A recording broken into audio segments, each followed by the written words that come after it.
नमस्कार। हिंदी की कक्षा में आपका स्वागत है। आज हम कक्षा 2 का पाठ 7 मेरी किताब पढ़ेंगे। आपने एक जगह पर कई किताबों को एक साथ देखा होगा, तो वह स्थान है पुस्तकालय। पुस्तकालय को इंग्लिश में लाइब्रेरी भी कहते हैं। तो आज हम किताबों के बारे में पढ़ेंगे। मेरी किताब।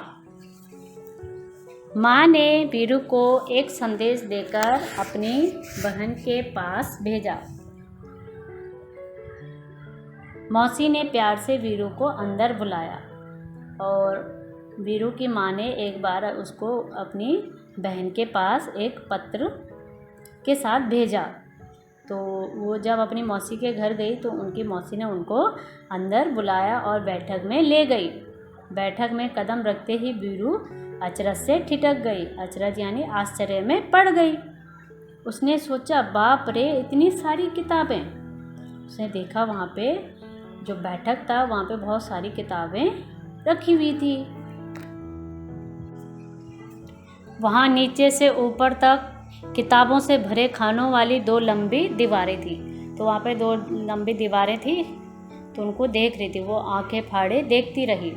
अंत में उसने साहस करके पूछा अपनी मौसी से, क्या आपके पास बच्चों के लिए भी किताबें हैं?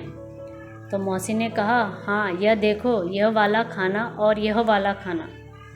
फिर वीरू ने हैरानी से कहा, इतनी ढेर सारी किताबें? मेरे पास तो इतनी किताबें नहीं हैं। मौसी ने कहा, यदि तुम चाहो तो मैं पढ़ने के लिए तुम्हें कुछ किताबें दे सकती हूँ। तुम्हें किस तरह की किताबें सबसे अधिक पसंद है? वीरू ने धीरे से कहा, मुझे मालूम नहीं, उसको पता ही नहीं था। मौसी ने एक किताब निकालकर वीरू को पकड़ाई और कहा, तुम यह किताब पढ़कर देखो। और वीरू घबराकर पीछे हटी और बोली, बाप रे, यह तो बहुत मोटी है। मौसी ने सुझाव दिया, अच्छा, तो फिर ये शायद यह वाली ठीक रहेगी। वीरू बोली, यह तो बहुत बड़ी है, मेरे बस्ते में नहीं आएगी। तो वो किताबों को देखकर डर रही थी। मौसी ने एक तीसरी किताब दिखाई और उसके बारे में क्या ख्याल है उसको पूछा। वीरू ने किताब के पन्ने पलटे और यह फैसला किया, इसमें पढ़ने के लिए बहुत कम है। इतनी छोटी छोटी तस्वीरें और यह किताब बहुत पतली है।